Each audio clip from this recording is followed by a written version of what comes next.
So as Republicans set their sights on reclaiming the U.S. Senate, one of the must-win seats is in New Hampshire, where GOP candidate Kelly Ayotte is taking on Democratic Congressman Paul Hodes, and the latest poll shows that seat won't within reach. In fact, Ayotte leads Hodes by double digits, 50 to 35%, and it can't hurt that she is also backed by the national politician most beloved by New Hampshire voters. That's Arizona Senator John McCain. He's in New Hampshire to campaign for Ayotte this weekend, and both of them join me now. Now, Kelly, I got to tell you something. You got to be really careful the company you keep. Yeah, that's right, Sean. Well, anyway, first of all, the campaign is going really well.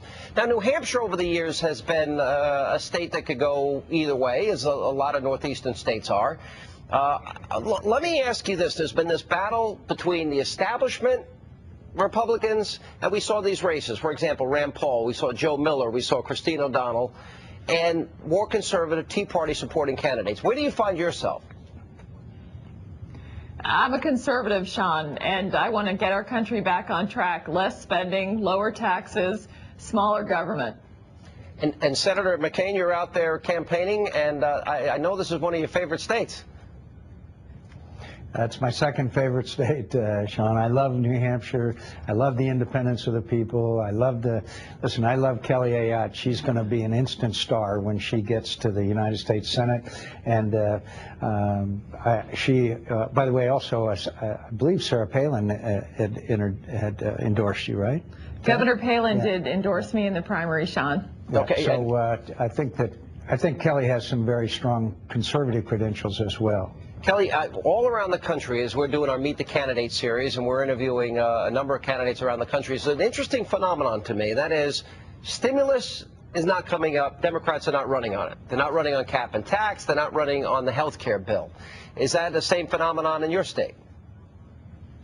Absolutely. The congressman that I'm running against, he voted for stimulus, but he's certainly not running on it, Sean. He's actually trying to call himself fiscal conservative after having voted for stimulus, having voted for bailouts, having voted for Obamacare. He's almost trying to remake himself, but the facts don't support it. Will you vote to repeal Obamacare?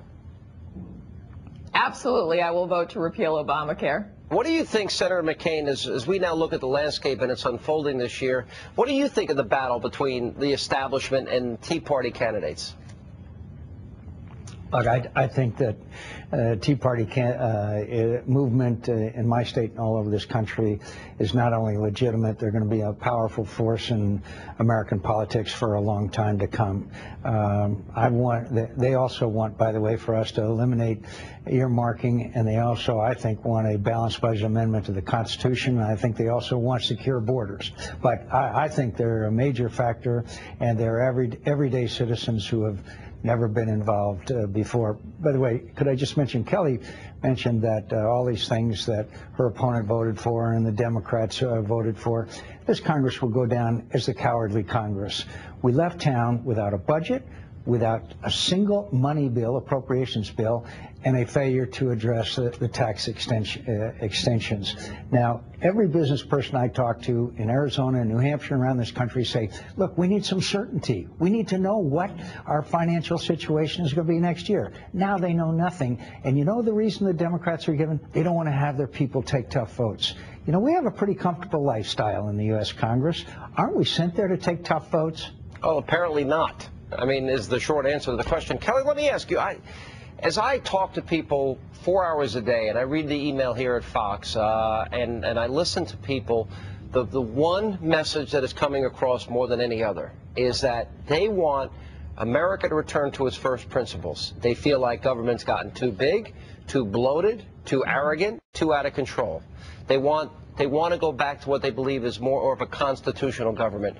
If you are elected and you're up in the polls, how do you convey to people through legislation that you agree with that message?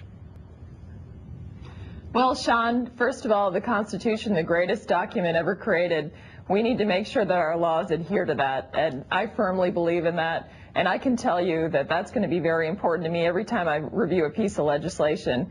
Also, we've got to get our fiscal house in order. I totally agree with Senator McCain. I do not support earmarks. I'm going to introduce legislation to end that process. I won't seek them for our state. We need to make sure that we have a balanced budget in this country. Those are the things that will get us back to basic principles and get this country on track. How do we get to a balanced budget? Well, we've got to cut spending, Sean. Unlike what my Democratic opponent wants to do, he wants to raise taxes. We should be cutting spending rather than burdening the Americans with higher taxes. Is the idea to go back to 2008 levels enough? Are we going to have to at some point deal with entitlements? We absolutely need entitlement reform in addition to cutting back the budget. All right, guys, good to see you. And you got to be very careful hanging out with that guy next to you on the right. You've we know what a good time is. You come and see her. She's great. All right, we're going to follow this. Thanks, Sean. This is an important race. We'll follow it closely. And thank you both.